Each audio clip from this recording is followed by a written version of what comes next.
আমরা ইনশাআল্লাহ সরকারে যাব কি যাব না এটা আল্লাহ তাআলার ফয়সালা এবং জনগণের ভালোবাসার ব্যাপার। আমরা যাই না যাই, আগামী 1 বছরের মধ্যে আপনাদের প্রায়োরিটি বেসিসে 100টা ক্লিনিকে আমরা সোলার প্যানেল প্রোভাইড করব। এটা একটা টোকেন গিফট। এখানে সবাই এডুকেটেড, বিভিন্ন ডিসিপ্লিনের মানুষ। একজনকে শুধু জিজ্ঞেস করেছিলাম, তিনি বললেন যে বাংলায় তিনি মাস্টার্স করেছেন। আমি মনে করি এরকম সো মেনি কেয়ার। কিন্তু আপনি দেখবেন যে আপনি যে ডিসিপ্লিনে লেখাপড়া করলেন, সমাজ জীবনে যখন আপনি ইন করবেন তখন ওই ডিসিপ্লিনের কাজটা আর আপনি খুঁজে পাচ্ছেন। প্রথমে কাজ পাওয়াই কঠিন, তারপরে আপনার ডিসিপ্লিনের সাথে মিলিয়ে কাজ পাওয়া আরো কঠিন। ডাক্তাররা চলে যায় পুলিশের সার্ভিসে, এগ্রিকালচারিস্ট চলে যায় জুডিশিয়ারিতে। তা আমি অবাক হই যে তোমার ডিসিপ্লিনের সাথে তো এটার কোনো মিল নেই। কিন্তু সমাজে কোনো ডিসিপ্লিন না থাকার কারণে তারও ডিসিপ্লিন থাকে না, এটাও এলোমেলো হয়েছে। এর কারণ দুটো। নাম্বার 1, আমাদের দেশে কোনো মানসম্মত শিক্ষা ব্যবস্থা আমরা গড়ে তুলতে পারিনি। নাম্বার 2, আমাদের শিক্ষা ব্যবস্থায় ক্যারিয়ার সিলেকশনের কোনো ব্যবস্থা নেই। মা বাপ ঠিক করে যে তার সন্তান কি পড়বে না, এটা তো ঠিক করার কথা স্কুলে যে শিক্ষক শিক্ষিকা তাদের, তার ইন্টেলিজেন্সিয়া, তার ঝোঁক, এগুলা দেখে পরীক্ষা করে যে তুমি যাবা এইদিকে, তুমি এইদিকে, তুমি এইদিকে, তাকে ডিভাইড করে দেবে। ওই ক্যারিয়ার সিলেকশনের কোনো সিস্টেমই আমাদের গড়ে ওঠেনি। ফলে যে যেমন করে পারি আমরা সে তেমন করেই আমাদের লেখাপড়া করতেছি। আমরা অভিভাবকহীন, মা বাবা যতটুকু বুঝেন ততটুকু করে।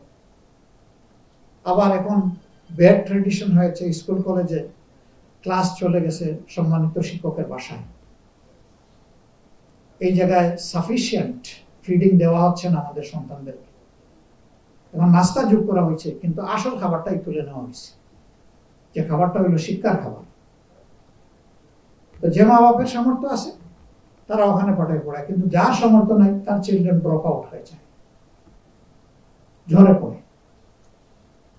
আমরা এই জায়গাটাকে এক জায়গায় আনবো, মিনিমাম একটা জায়গায় ইনশাআল্লাহ। এরপরে যাদের সামর্থ্য আছে তারা যদি আরো বেটার কোনো ফ্যাসিলিটি দুনিয়ার কোনো জায়গায় নিতে চায়, ডোর ওপেন। কিন্তু বেসিক নিড, বেসিক এডুকেশন পাওয়ার অধিকার সকলের সমান। যারা আমাদের চা বাগানের শ্রমিক ভাই বোনেরা আছে তাদের সন্তানরা কি সুযোগটা পায়? যাদেরকে আমরা পরিচ্ছন্নতা কর্মী হিসাবে জানি, একটা বিশেষ সম্প্রদায় হিসেবে আমরা তাদেরকে আইডেন্টিফাই করে রেখেছি, তাদের সন্তানরা পায়? পায় না। তো তারা কি হয়? তারা অনাদরে, অবহেলায় নিজেদের মতো গড়ে উঠে, শেষ পর্যন্ত সমাজের জন্য বোঝা হয়, নিজের জন্য বোঝা হয়। অথচ তারা তো সম্পদে পরিণত হওয়ার কথা। আমাদের টার্গেট হচ্ছে এভরি চাইল্ড। আমরা এভরি চাইল্ডকেই সম্পদে পরিণত করতে চাই। তাহলে বাংলাদেশে কোনো জনসংখ্যা হবে না, বাংলাদেশে হবে জনসম্পদ ইনশাআল্লাহ।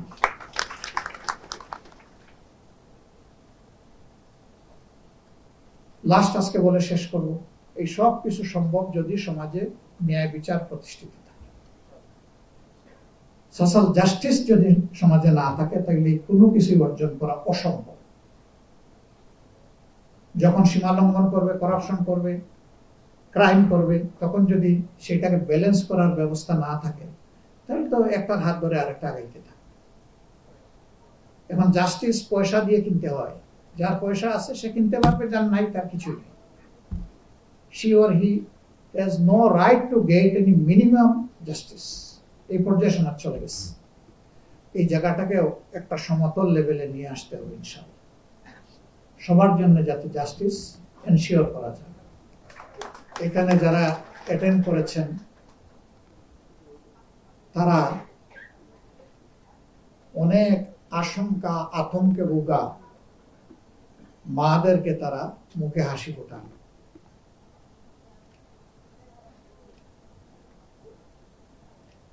মেডিকেল সায়েন্সে একটা কথা আসছে, মাদার বেবি ওয়ান ইউনিট।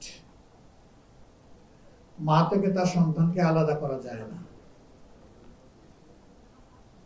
আমি মাঝে মাঝে পরিচিত লোক, বন্ধু বান্ধব, সহকর্মীদেরকে পরীক্ষা করি। আমি জিজ্ঞেস করি আপনার আম্মা আছেন? বলে যে আল্লাহর মেহেরবানি আছে। কেউ হয়তো বলে যে না, উনি দুনিয়া ছেড়ে চলে গেছে। যাদের আছেন, আমি জিজ্ঞেস করি তিনি থাকেন কোথায়, বলে যে আমার সাথে থাকে। আমি বললাম না, আপনার আম্মা তো আমার সাথে, আপনার সাথে থাকে না। শিওর আমার সাথে উনি থাকে। আমি মোটেই বিশ্বাস করি না যে আপনার আম্মা আপনার সাথে থাকে। কেন আপনি বিশ্বাস করেন? আমি বললাম যে আমি বিশ্বাস করি আপনি আপনার আম্মার সাথে থাকেন, আম্মা আপনার সাথে থাকবে। মাদার বেবি ওয়ান ইউনিট, মায়ের আগে তো সন্তান না, মায়ের গর্বেই তো সন্তান, তারপরে মায়ের হাত ধরে বড় হওয়া। তো সেই মা থাকবে সন্তানের সাথে নাকি সন্তান থাকবে মায়ের সাথে? সন্তান মায়ের সাথে থাকবে। আবার মাঝে মাঝে কিছু বোনদেরকে জিজ্ঞেস করি, মাদেরকে জিজ্ঞেস করি যে আপনার ঠিকানাটা একটু প্লিজ বলবেন। বলে যে এটা আমার বাপের বাড়ি, ওইটা আমার শ্বশুর বাড়ি। আশ্চর্য, আমি জানতে চাইলাম আপনার ঠিকানা, আপনি পাঠাই দিলেন আপনার শ্বশুর বাড়ি এবং বাপের বাড়ি, এখন আর কিছু বলতে পারেন। তার মানে এই সমাজ মাদেরকে বোনদেরকে কোনো ঠিকানা দেয় না, ঝুলাইয়া রাখে মাঝখানে। আমি তখন বলি যে আপনার স্বামীর নাম্বারটা বলুন একটু। তো বলে, আমি লাগাই ফোন, লাগাইয়া বলি যে আজকে কিন্তু মালিকানা আপনার ওয়াইফকে দিয়ে দিছি, এই ঠিকানার মালিক এখন থেকে আপনি, আপনি ওনার লজিং এ থাকবেন, ভালো মতো থাকবেন ইনশাল্লাহ। তো ওই পার থেকে বিস্মিত হয়ে যায় মানুষ, দেখছিস না। আমি বলি যে খুব মন খারাপ লাগে? না, মন খারাপ লাগে না, আজকে এই কথা শুনে অন্যরকম ভালো লাগতেছে। এতদিন পর্যন্ত আসলেই তার ঠিকানা আমরা তৈরি করে দিতে পারিনি। মাকে নিয়ে দুনিয়ায় অসংখ্য কবিতা, গল্প, উপন্যাস, বাবাকে নিয়ে মাইক্রোস্কোপেও খুঁজে পাওয়া কঠিন হবে। কেন? কারণ সন্তান সে ছেলে হোক মেয়ে হোক, সে বাপের নাড়ি ছেড়া দন নয়, সে মায়ের নাড়ি ছেড়া দন। This is the glory and beauty of mothers. But unfortunately, আমাদের সোসাইটি, এটা বলতে কোনো অসুবিধা নেই, এটা পুরুষদের ডমিনেটেড সোসাইটি, যার কারণে মায়েদের ব্যাপারটা আমরা বিভিন্ন ক্ষেত্রে ইগনোর করি। এ গল্প কেন বললাম? স্বাস্থ্য সেবার সাথে এর সম্পর্ক। সমাজে কিছু নিচু মনের লোক আছে, সে বিয়ে শাদী করেছে, সন্তান গর্ভে এসেছে, আশা করে বসে আছে একটা ছেলে সন্তান। যদি মেয়ে সন্তান হয় খুশি হয়, তবে একটু কম খুশি। সাবসিকুয়েন্ট সাকসেসর যদি আবার মেয়ে হয়, তখন মুখটা একটু স্থির হয়ে যায়। এরপরের জন্য যদি মেয়ে হয়, কপালে একটু ভাঁজ হয়। বাট মানবতার ধর্ম ইসলাম বলেছে যে কোনো মা কিংবা বাবা যদি দুইটা মেয়ের মা বাবা হয়ে থাকেন, আর তাদেরকে যদি আদরে, যত্নে, দরদে, ভালোবাসায় মানুষ হিসাবে গড়ে তোলেন, আল্লাহ রসুল বলছেন যে আল্লাহর জিম্মায় তাদের জান্নাত পাওয়া না। ছেলে সন্তানের ব্যাপারে এই সুসংবাদ নেই। আল্লাহ রসুলের এক সাহাবী একদিন আসলেন এক যুদ্ধের সময়, এসে বললেন যে আমি যুদ্ধে যাওয়ার জন্য প্রস্তুত, বা আমার মা এবং বাবা দুইজনই বেঁচে আছে, আনফরচুনেটলি দুইজনই বৃদ্ধ, দুইজনের প্রয়োজন হয় আমার সেবা দেওয়ার। এই অবস্থায় আমি কি করব? এই সংসারে আমি ছাড়া তাদেরকে সার্ভিস দেওয়ার কেউ নেই, কিন্তু আমি চাই যে আমি আপনার সঙ্গী হয়ে যুদ্ধে যাব। আল্লাহ রসুল তার তলোয়ারে চুমু দিয়ে বললেন, তোমার যুদ্ধ কমপ্লিট, তুমি চলে যাও তোমার মা বাবার সেবায়। তিনি বললেন, আমার আরেকটা ক্লারিফিকেশন দরকার। কোনো সময় একই সাথে মা এবং বাবা দুইজনের সার্ভিসের ডিমান্ড আমার কাছে আসে। To whom I should respond fast? তিনি বললেন, obviously your mother. এরপরে জিজ্ঞেস করলেন, তারপরে? your mother, এরপরে your mother।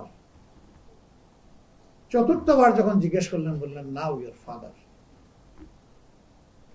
মাদেরকে 3 গুণ বেশি এমফেসিস দেওয়া হয়েছে, মর্যাদার ক্ষেত্রে, সার্ভিসের ক্ষেত্রে, দায়িত্ব পালন। কেন? মা হচ্ছেন সভ্যতার বুনিয়াদ। দুনিয়ায় দুইজন মানুষ সৃষ্টি হয়েছেন মা বাবা ছাড়া, একজন হযরতে আদম আলাইহিস সালাম আর একজন হযরতে হাওয়া আলাইহিস সালাম। আর সকল সন্তান তার মার গর্ভে জন্ম নিয়ে দুনিয়া এসেছে। এমনকি একজন নবী আছেন যার কোনো বাবা নাই, আল্লাহ তাআলার ইচ্ছায় সরাসরি তিনি তার মায়ের গর্ভে এসেছেন, আমাদের পবিত্র মা হযরতে মরিয়ম আলাইহিস সালামের গর্ভে। তিনি হচ্ছেন ঈসা ইবনে মরিয়ম আলাইহিস সালাম। তার বাবা নাই, কিন্তু মা আছে। সব মাকে ছাড়া কোন সভ্যতা, কোন সিভিলাইজেশন অকল্পনীয়। এবং এটা শুধু মানুষের জন্য না, সকল সৃষ্টির জন্য একই রূপ। সন্তান যখন রোগে কাতর হয়, বাবা ঘুমায়, ক্লান্ত মানুষ দৌড়াদৌড়ি ছোটাছুটি করেছে, রাতের বেলা চোখের পাতা বন্ধ হয়ে আসে, স্ত্রী বলে আপনি একটু বিশ্রাম নেন। কিন্তু স্বামী বলে না, যে রাতের পর রাত তুমি তাকে বুকে আগলে ধরে তুমি এই কাজ করে যাচ্ছ, আজকের রাতটা আমি তোমার জায়গায় পড়ছি দেব। পাওয়া যায় না।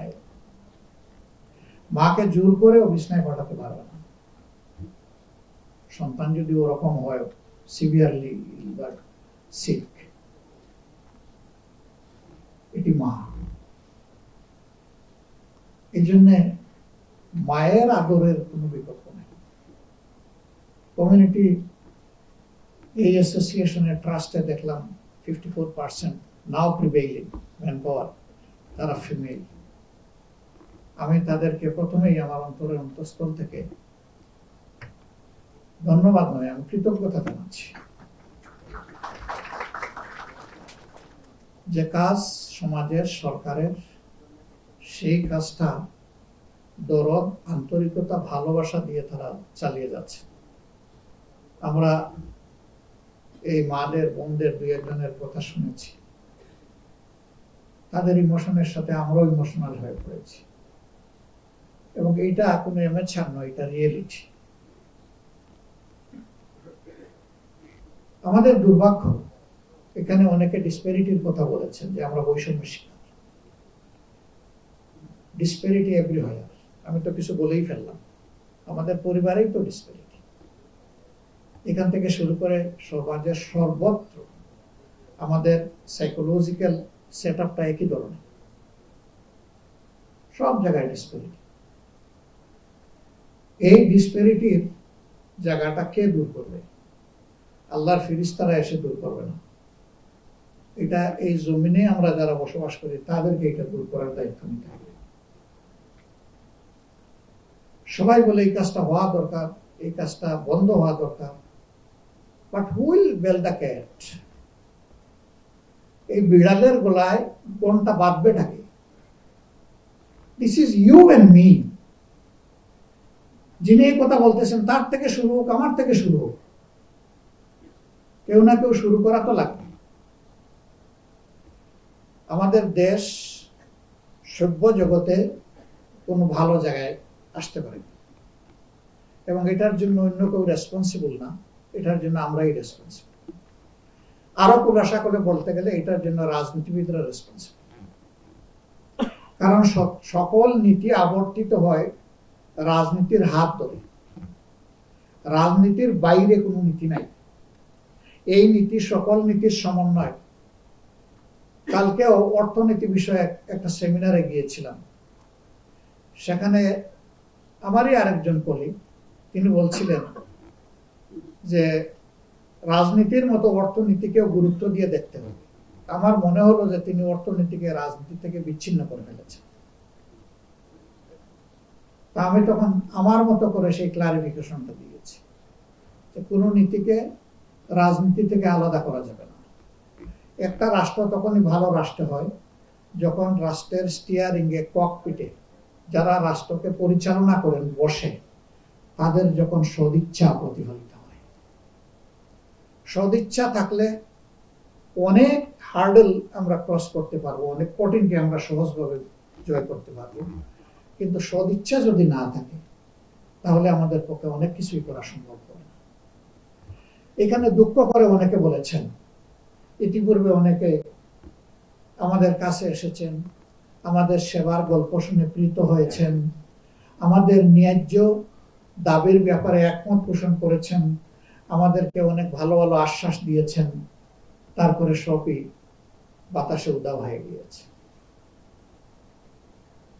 আশ্বাস দেওয়া আমাদের একটা অপসংস্কৃতিতে পরিণত হয়েছে। আমি আশ্বাসের রাজনীতিতে মোটেই বিশ্বাস করি না। আমি বিশ্বাস করি অ্যাকশনের রাজনীতি। আশ্বাস এবং ওয়াদা নয়, বরঞ্চ কাজের মাধ্যমে প্রমাণ হবে what we are or what I am. বাংলায় একটা কথা আছে, ও গাছ তোমার পরিচয় কি? গাছ বলতেছে আমার ফলের দিকে তাকাই আমার পরিচয়টা জেনে নাও। আমাদের প্রয়োজন এখন ফল। এই ফলের ফসলটা, চাষটা আমাদের সবাইকে মিলে করতে হবে। একটা সুস্থ জাতি গঠনের জন্য অবশ্যই মা তার সন্তানের সুস্থতা অবধারিত। আর মা সন্তানের বাইরে কেউ নেই। পুরুষ হোক, মহিলা হোক, বয়স যাই হোক, সে কিন্তু সন্তানই। এবং আমরা মায়েদের কাছে সবসময় আমরা শিশু। বয়স আমার ৮০ হইলেও কোনো অসুবিধা নেই। মা যদি ৯০-১০০ বছরের হোক, তার কাছে আমি শিশু। তিনি আমাকে ওই শৈশবের মতো করে দেখেন। আমরা ৫ ভাই বোন। আমাদের মা বাবার আমলে ওই রকম সিজারিয়ান সেকশনের কোনো প্রভিশনই চালু হয়নি। তো আল্লাহ তো আমাদেরকে দুনিয়া এনেছেন। কেউ বেঁচে আছে, কেউ নাই। চলে যাব, আমিও থাকবো না ইনশাল্লাহ। যাওয়ার আসল জায়গার জন্যই অপেক্ষা করছি। এটা থাকার কোনো ঠিকানা না। এর চেয়ে ভালো একটা জায়গার আশা রাখি। ভালোটার আশা রাখলে আমি দুর্বলটা পড়ে থাকবো কেন? আমার তো ওইটার জন্যই ফাইট করতে হবে ইনশাআল্লাহ। আমি নিজে চিকিৎসক, আপনারা জানেন। আমার ওয়াইফ একজন চিকিৎসক, আমার 2 মেয়ে চিকিৎসক, একমাত্র ছেলে চিকিৎসক। আমাদের 5 জনের সংসারে সবাই চিকিৎসক। আমার ছেলে মেয়েদের জন্ম আসলে কোনো ক্লিনিক বা হাসপাতালে হয় নাই। ইভেন যখন আমি একটা ক্লিনিকের মালিক, তখন আমার স্ত্রীও সুস্থ আছেন, সন্তানরাও সুস্থ আছে। এই উদাহরণটা প্রমাণ করে যে আমাদের ইন্টেনশন যদি ফেয়ার হয় তাহলে অনেক কিছুই ম্যানেজ করা সম্ভব। আমার এই কথা শুনে যারা প্রাইভেট ভেঞ্চার হসপিটাল বা ক্লিনিক চালান, তাদের মন খারাপ করার কোনো কারণ নেই। তারা যেন এটা মনে না করেন যে আমাদের ইনকামের একটা capital source beyond our grip চলে যাচ্ছে, আমাদের হাতের বাইরে চলে যাচ্ছে। এটা চিন্তা করার কোনো প্রয়োজন নেই। আল্লাহ কোন দিক থেকে কাকে উত্তম রিজেকের ব্যবস্থা করবেন, সেই পরিকল্পনা আল্লাহর নিজের আছে, আপনার করা লাগবে না। এটা আমি পার্সোনালি বিশ্বাস করি এবং আমার জীবনে তার প্রমাণ আমি দেখেছি, স্বচক্ষে দেখেছি। আমি তো হেলথ সার্ভিসে কয়েকদিন একটু কাজ করার সুযোগ পেয়েছি, একজন সরকারি নিয়োগপ্রাপ্ত জনগণের সেবক হিসাবে। কিছুদিন পরে আমি সেই চাকরি ছেড়ে দিয়েছি এবং যে কারণে ছেড়ে দিয়েছি এটা এখানে বলতে চাই না। এটা নিয়ে মানুষ হাসাহাসি করে, বাট আমি কনভিন্স ছিলাম যে আমার চাকরি ছেড়ে দেওয়া উচিত। তো কই, আমার আল্লাহ তো আমাকে না খাওয়াই রাখেন নাই। শেষ পর্যন্ত আপনাদের পরিবেশে এনে আমাকে দাঁড়াবারও সুযোগ দিয়েছেন। আর আমি কি চাই বলেন তো দেখি? আমি গ্রামের অতি সাধারণ একজন কৃষকের সন্তান। আল্লাহ এই জায়গা থেকে যদি অন্তত আপনাদের সাথে উঠা বসা করার সুযোগটা দেন, আমার আর কিছু লাগে না। Enough is enough. ইংলিশে 2টা ফ্রেজ আছে যে সীমাহীন লালসা যাদের, তাদের গল্পটা হলো হাউ মাচ আই নিড, আমার কত কিছু দরকার। আর যারা নিজের জীবনকে সম্মান করে, অন্যকে সম্মান করে, তাদের স্লোগানটা just reverse, without what I can do, কত কিছু ছাড়া আমি সিম্পলি চলতে পারি। আমাকে একজন এখানে বলেছেন সাদা মনের মানুষ, এটা আল্লাহ ভালো জানে, কিন্তু আমি সাদা কাপড়ের মানুষ। আল্লাহ তাআলা আমার কম বয়সে আমার চুল সাদা হয়ে গেছে, ব্রু সাদা হয়ে গেছে, বাট আমি ফাইট করিনি। আমি বুঝেছি এটার মধ্যেই আমার জন্য কল্যাণ আছে, কারণ আমি ইচ্ছা করে সাদা করিনি, এটা ন্যাচারাল প্রসেস। এই জন্য যারা কালো করেন বা অন্য রং দেন, আমি তাদেরকে আবার ডিসকারেজ করি না, এটা পার্সোনাল চয়েসের ব্যাপার।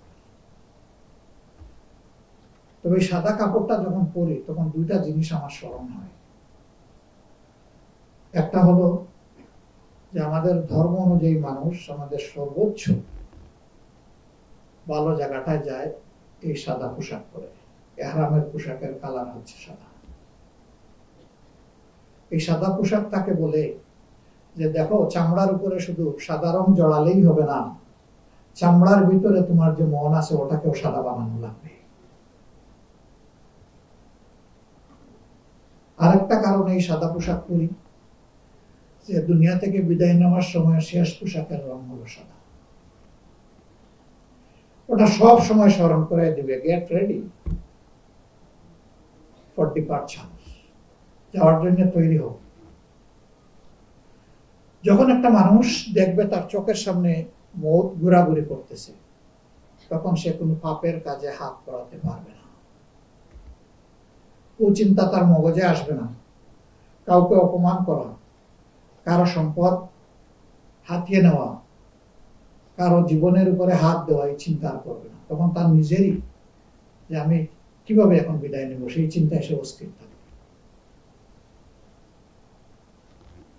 এখানে যারা আছেন এতক্ষণ মায়েদের গল্প শুনে আমার ভাই এবং বন্ধুরা যারা, তারা মন খারাপ করে দিচ্ছে যে আসলাম সবাই মিলে, এখন আমাদের কৌটায় দেখে কিছুই নাই। না, আপনাদের কৌটায় আছে। আপনাদের কৌটায় কি থাকবে শুনবেন এখন? আপনাদের কৌটায় হলো এই যে আমার বোনেরা, আমাদের মায়েরা, তারা একজন মায়ের গর্ভ থেকে দুনিয়া এসেছেন। সেই মা তার বুকের দুধ তাকে পান করিয়েছেন। সেই মা আদরে, যত্নে, ভালোবাসায়, স্নেহে, দরদে তাকে বড় করেছেন, মানুষ করেছেন। তারপরে এই মেয়ে শিশুটি যখন যুবতীতে পরিণত হয়, তার লেখাপড়া যখন একটা ক্লাইম্যাক্সে চলে যায়, একটা পরিণতি পায়, তখন আপনার মতো একজন যুবকের হাতে তারা উপহারটা তুলে দেন। কোন উপহার?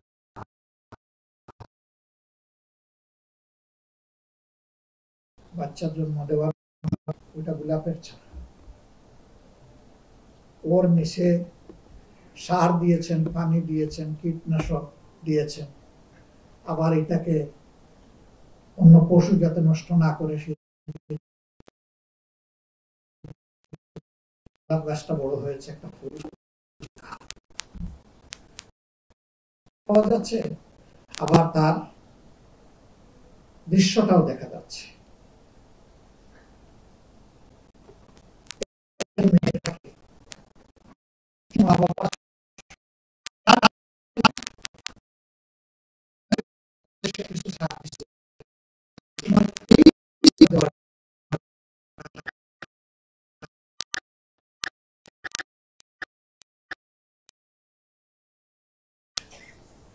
বোনেরা নিলেন, নিশ্চয়ই এতে তারা আনন্দ উপভোগ করেছে।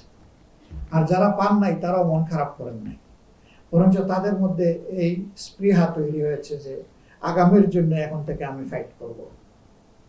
আমি অথরিটিকে অনুরোধ করব, শুধু নাম্বার অফ ডেলিভারি কন্ডাক্টেড এটাকে একমাত্র ইন্ডেক্স হিসেবে না নিয়ে আদার কোয়ালিটি প্যারামিটারস গুলো আপনারা তুলে আনবেন। আগামীতে এরকম যদি আপনারা তাদেরকে উৎসাহিত করতে চান, তাহলে সকল প্যারামিটারের একটা কোয়ালিটেটিভ অ্যাসেসমেন্ট করে আপনারা যদি সেই তালিকাটা তৈরি করেন, তাহলে that will be more justified. তখন অনেকে পরে এসেও তার সুন্দর মন এবং সুন্দর সার্ভিসের কারণে সেইটার ভাগিদার হবে ইনশাআল্লাহ। এখানে বসা অবস্থায় একজন বলছিলেন যে একজন ইরান থেকে এসে আমাদেরকে সহযোগিতা করছে। আমি তো খুঁজে পাইলাম না ইরান থেকে কে আসছে। তিনি এখানে যখন দাঁড়ালেন, যে ভাষায় বক্তৃতা দিলেন, আমি তো তাকে দেখলাম খাঁটি বাঙালি। আমাদের দেশ এবং সরকার তাকে নাগরিকত্ব দিয়েছে কিনা? দিয়েছে। থ্যাংক ইউ, আমাদের কাজ সহজ করে রাখছে, নইলে আমরা আপনাকে নাগরিকত্ব দিতাম। মিস ভ্যালোরি, যিনি সিআরপি গড়ে তুলেছিলেন, তাকে একজন সাংবাদিক একদিন প্রশ্ন করলো যে আপনি কি পরিবার নিয়ে থাকেন? তো তিনি সমস্ত ক্লায়েন্ট, আমি রোগী বলি না, ক্লায়েন্টদেরকে দেখায় বললেন যে এরা আমার পরিবারের মেম্বার আর আমি তাদের পরিবারের একজন। তো তাকে জিজ্ঞেস করা হলো, to whom you got married? তিনি আনসার দিলেন, দিস ইজ বাংলাদেশ, আমি বিয়ে করেছি বাংলাদেশ। কেন তার এই রিপ্লাই ছিল? বিকজ তিনি এখানে আসার পরে এই বাংলাদেশের দুঃখী মানুষের প্রেমে পড়ে গেছে। তিনি নেদারল্যান্ডের মানুষ, তিনি আর ফিরে যাননি, অথবা Sweden, I am in confusion. তিনি আর ফিরে যাননি, তিনি এখানেই থেকে গেছেন।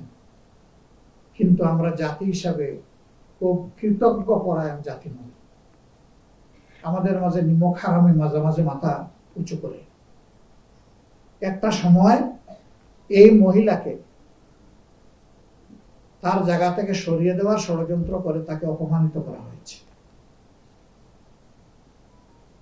তিনি বলেছিলেন আমাকে এখান থেকে সরাবা, কিন্তু আমাকে বাংলাদেশ থেকে সরাতে পারবা না। আমি এখন বাংলাদেশের অংশ। দুনিয়ায় এরকম ভালো কাজ যারা করে, সেই সমাজ তাদেরকে মাথায় তুলে সম্মান করে, আর আমরা সেখানে তাদের সম্মান নিয়ে টানাটানি করি। এটা shame for us, আমাদের নিজেদের লজ্জা এটা। আমি ওনাকে অভিনন্দন জানাই, তিনি আমাদের জাতির অংশীদার হয়ে এখন একটা স্পেশাল নিড বেবিদেরকে তিনি সার্ভিস দিয়ে যাচ্ছেন। অটিস্টিক বলতে আমার বড় খারাপ লাগে। একটা মাকে জিজ্ঞেস করা যে আপনার বেবিটা অটিস্টিক, এটা খুব বিব্রতকর। আমরা স্পেশাল নিড বেবি বললেই তাদের প্রতি বেশি সম্মান দেখানো হবে। হাওয়ার আজকে যারা এসেছেন তাদের কিছু দাবি দাওয়া যেগুলো পেশ করেছেন, মোস্ট জেনুইন দাবি। আমাদের ওই রকম কোনো অঙ্গীকার নাই, কিন্তু কিছু পরিকল্পনা আছে। পরিকল্পনা হলো একটা ইন্টিগ্রেটেড সোশ্যাল ওয়েলফেয়ার সোসাইটি আমরা বিল্ড আপ করতে চাই, যেখানে আমরা দেখব না তিনি কোন ধর্মের, তিনি কোন এলাকার, তিনি কি পাহাড়ের না সমতলের, এগুলো আমরা দেখব। এখানে কেউ কেউ আমাকে বলছিলেন যে উপজাতিদের মধ্যে থেকে এখানে আসে। আমি কোনো উপজাতিও স্বীকার করি না, আমরা সবাই মিলে এক জাতি। কিসের আবার উপজাতি? একই ভাষায় কথা বলি, একই ক্লাসে বসে লেখাপড়া করেছি, একই ময়দানে আমরা দায়িত্ব পালন করি, একই ধরনের খাবার আমরা খাই, একের উৎপাদিত ফসলের অন্যরা আমরা উপকার ভোগ করি। এখানে আবার উপজাতি কি? আমরা সব মিলে এক জাতি। আমরা আমাদের নেশনকে এনি ওয়ে আমরা ডিভাইড করতে চাই না। আমরা একটা ইউনাইটেড নেশন এবং সোসাইটি চাই।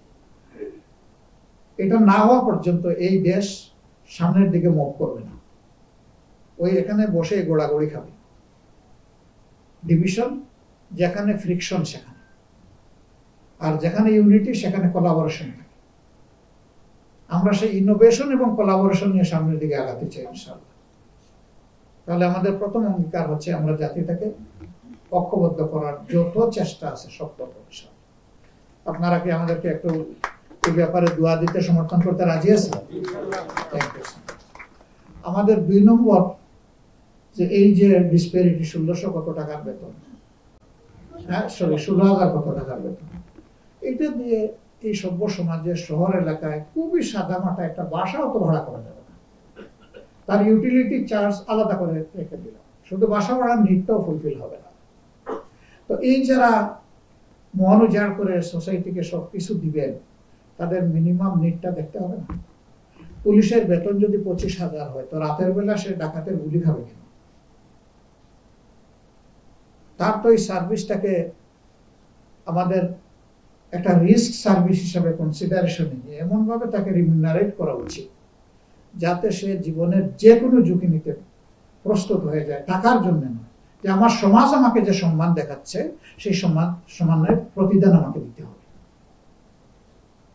প্রত্যেকটা সার্ভিসে এই আস্থাটা, কনফিডেন্সটা যদি আমরা বিল্ড আপ করতে পারি, আমাদের দেশে প্রচুর রিসোর্স পার্সন আছে এবং দেশের মানুষ সীমাহীন ভালো। সমাজে একটা কথা চালু আছে, আমাদের দেশের মানুষ খারাপ। আমি এডমিট করি না, আমি টোটালি ডিসএগ্রি করি। এই গত বছর 5ই অগাস্ট একটা পরিবর্তন হয়েছে। তারপরে 3 দিন বাংলাদেশে কোনো সরকার ছিল না, পুলিশ ছিল না, আর্মি ভয়ে ভয়ে মুভ করেছে। সেই সময় বাংলাদেশে সোনার দোকান, ব্যবসাপাতি, ব্যাংক একটাও লুট হয়নি। কিন্তু বহু সভ্য বিশ্ব একটা সুনামি হবে, মানুষগুলা ঘর ছেড়ে চলে গেছে, 24 ঘন্টার মধ্যে ঘর খালি করে উধাও করে লুট হয়ে নিয়ে গেছে, যাদেরকে সবচেয়ে সভ্য বিশ্ব আমরা বলি। এই 3 দিন কিছুই হয় না, কোন সরকার ছিল না এই দেশে। এটা প্রমাণ করে আমাদের দেশের মানুষ অনেক ভালো, আমাদের মতো কিছু রাজনীতিবিদ অনেক খারাপ। এই অনেক খারাপদের কারণে ভালো মানুষগুলোর জন্য ভালো একটা দেশ, একটা পাটাতন, একটা বীজতলা আমরা তৈরি করতে পারিনি। এই জায়গায় আমাদের কমিটমেন্ট। ওই খারাপ যেগুলা দুর্নীতি পরায়ণ, তাদের আমরা ডাল ধরে টান দিব না, পাতাও ছিড়ব না, ওদের রুট আমরা ধরে টানব, মূল ধরে টানব, যাতে মূল থেকে দুর্নীতিকে উপড়ে ফেলা যায়। এটা আমাদের অঙ্গীকার এই দেশের প্রতি এবং আমাদের নিজেদের প্রতি। আমরা এখানে থামব, এটা আমাদের চলবে। এরপরে আমাদের যে জিনিসটা লাগবে, অবশ্যই লাগবে, এখানে সবাই এডুকেটেড, বিভিন্ন ডিসিপ্লিনের মানুষ। একজনকে শুধু জিজ্ঞেস করেছিলাম, তিনি বললেন যে বাংলায় তিনি মাস্টার্স করেছেন। আমি মনে করি এরকম সো মেনি দেয়ার। কিন্তু আপনি দেখবেন যে আপনি যে ডিসিপ্লিনে লেখাপড়া করলেন, সমাজ জীবনে যখন আপনি ইন করবেন, তখন ওই ডিসিপ্লিনের কাজটা আর আপনি খুঁজে পাচ্ছেন। প্রথমে কাজ পাওয়াই কঠিন, তারপরে আপনার ডিসিপ্লিনের সাথে মিলিয়ে কাজ পাওয়া আরো কঠিন। ডাক্তাররা চলে যায় পুলিশের সার্ভিসে, এগ্রিকালচারিস্ট চলে যায় জুডিশিয়ারিতে। তা আমি অবাক হই যে তোমার ডিসিপ্লিনের সাথে তো এটার কোনো মিল নেই। কিন্তু সমাজে কোনো ডিসিপ্লিন না থাকার কারণে তারও ডিসিপ্লিন থাকে না, এটাও এলোমেলো হয়েছে। এর কারণ দুটো। নাম্বার 1, আমাদের দেশে কোনো মানসম্মত শিক্ষা ব্যবস্থা আমরা গড়ে তুলতে পারিনি। নাম্বার 2, আমাদের শিক্ষা ব্যবস্থায় ক্যারিয়ার সিলেকশনের কোনো ব্যবস্থা নেই। মা বাপ ঠিক করে যে তার সন্তান কি পড়বে না, এটা তো ঠিক করার কথা স্কুলে যে শিক্ষক শিক্ষিকা, তার ইন্টেলিজেন্সিয়া, তার ঝোঁক, এগুলা দেখে পরীক্ষা করে যে তুমি যাবা এইদিকে, তুমি এইদিকে, তুমি এইদিকে, তাকে ডিভাইড করে দিবে। ওই ক্যারিয়ার সিলেকশনের কোনো সিস্টেমই আমাদের গড়ে ওঠেনি। ফলে যে যেমন করে পারি আমরা সে তেমন করেই আমাদের লেখাপড়া করতেছি। আমরা অভিভাবকহীন, মা বাবা যতটুকু বুঝেন ততটুকু করে। আবার এখন ব্যাড ট্রেডিশন হয়েছে, স্কুল কলেজে ক্লাস চলে গেছে সম্মানিত শিক্ষকের বাসায়। এই জায়গায় সাফিসিয়েন্ট ফিডিং দেওয়া হচ্ছে না আমাদের সন্তানদেরকে। এবং নাস্তা যোগ করা হয়েছে, কিন্তু আসল খাবারটাই তুলে নেওয়া হয়েছে, যে খাবারটা হলো শিক্ষার খাবার। তো যে মা বাপের সামর্থ্য আছে তারা ওখানে পাঠায় পড়ায়, কিন্তু যার সামর্থ্য নাই তার চিলড্রেন ড্রপ আউট হয়ে যায়, ঝরে পড়ে। আমরা এই জায়গাটাকে এক জায়গায় আনবো, মিনিমাম একটা জায়গায় ইনশাআল্লাহ। এরপরে যাদের সামর্থ্য আছে তারা যদি আরো বেটার কোনো ফ্যাসিলিটি দুনিয়ার কোনো জায়গায় নিতে চায়, ডোর ওপেন। কিন্তু বেসিক নিড, বেসিক এডুকেশন পাওয়ার অধিকার সকলের সমান। যারা আমাদের চা বাগানের শ্রমিক ভাই বোনেরা আছে, তাদের সন্তানরা কি সুযোগটা পায়? যাদেরকে আমরা পরিচ্ছন্নতা কর্মী হিসাবে জানি, একটা বিশেষ সম্প্রদায় হিসেবে আমরা তাদেরকে আইডেন্টিফাই করে রেখেছি, তাদের সন্তানরা পায় না। তো তারা কি হয়? তারা অনাদরে, অবহেলায় নিজেদের মতো গড়ে উঠে শেষ পর্যন্ত সমাজের জন্য বোঝা হয়, নিজের জন্য বোঝা হয়, অথচ তারা তো সম্পদে পরিণত হওয়ার কথা। আমাদের টার্গেট হচ্ছে এভরি চাইল্ড। আমরা এভরি চাইল্ডকে সম্পদে পরিণত করতে চাই, তাহলে বাংলাদেশে কোনো জনসংখ্যা হবে না, বাংলাদেশে হবে জনসম্পদ ইনশাআল্লাহ।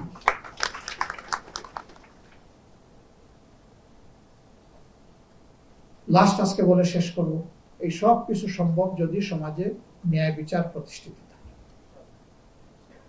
সোশ্যাল জাস্টিস যদি সমাজে না থাকে তাহলে কোনো কিছু অর্জন করা অসম্ভব। যখন সীমা লঙ্ঘন করবে, করাপশন করবে, ক্রাইম করবে, তখন যদি সেটাকে ব্যালেন্স করার ব্যবস্থা না থাকে তাহলে তো একটার হাত ধরে আরেকটা আগাইতে থাকে। এখন জাস্টিস পয়সা দিয়ে কিনতে হয়, যার পয়সা আছে সে কিনতে পারবে, যার নাই তার কিছু নেই। she or he has no right to get any minimum justice। এই পর্যায়ে সমাজ চলে গেছে, এই জায়গাটাকেও একটা সমতল লেভেলে নিয়ে আসতে হবে ইনশাআল্লাহ, সবার জন্য যাতে জাস্টিস এনশিওর করা যায়। হেলথ সার্ভিসের এই বেসিক জায়গাটা ঠিক হয়, একজন অলরেডি বলেছেন যে 90% লোড আপার লেভেলে কমে যাবে। আমরা সোলার প্যানেলের কথা একটু এসেছে, এটা জাস্ট একটা মানে দিক নির্দেশনা যে এমন একটা সলিউশন হইতে পারে। অনেক সময় সেখানে কারেন্টের অনুপস্থিতির কারণে আমরা পারি না সার্ভিস দিতে, গ্রাম লেভেলে আরো একটু বেশি হয়ে উঠছে। আর আপনাদের কাজটা ম্যাক্সিমাম হলো মফস্বল ওরিয়েন্টেড। আমরা ইনশাআল্লাহ সরকারে যাব কি যাব না এটা আল্লাহ তাআলার ফয়সালা এবং জনগণের ভালোবাসার ব্যাপার। আমরা যাই না যাই, আগামী 1 বছরের মধ্যে আপনাদের প্রায়োরিটি বেসিসে 100টা ক্লিনিকে আমরা সোলার প্যানেল প্রোভাইড করব। এটা একটা টোকেন গিফট। আমরা এটা করে অন্যদেরকে আহ্বান জানাবো যে যত সোশ্যাল ওয়েলবিং এন্ড ওয়েলফেয়ার আছে এটা আমরা একা করব না, আসেন সবাই মিলে করি। আমরা একটু রাস্তা দেখাইলাম, আপনারাও আসেন। তখন এখানে ভালো কাজে কম্পিটিশন হবে এবং আমরা আনন্দিত হব যে রাস্তাটা আমরা প্রথমে ওপেন করেছিলাম, বাকিরা এখন তারা এগিয়ে এসেছেন। আমরা তাদের প্রতি কৃতজ্ঞ হব, দোয়া করবো তাদের জন্য। সব ভালো কাজ একা কেউ করতে পারবে না, কিন্তু সবাই মিলে সব ভালো কাজ করতে পারবে। আর আপনাদের ভেঞ্চারটা হচ্ছে কমিউনিটি ভেঞ্চার, তো এখানে আমরা কমিউনিটিকে ইনভলভ করতে চাই সকল ভালো কাজে। আর আমরা ওইটা থেকে বঞ্চিত থাকতে চাই না।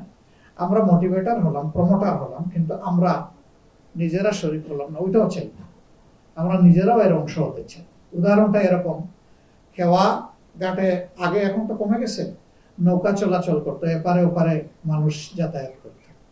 প্যাসেঞ্জাররা কিন্তু এপার থেকে গিয়ে ওপারে উঠে, মাঝি কিন্তু নৌকাই থাকে। আমি সেই নৌকার ওই মাঝি থাকতে চাই না যে নদীর উপরে ভাসে, বরঞ্চ আমি আমার ডেস্টিনেশনে গিয়ে কাজ সেরে আসতে চাই, অর্থাৎ জনগণের অংশ হতে চাই ইনশাআল্লাহ। আমরা, আপনারা দোয়া করবেন।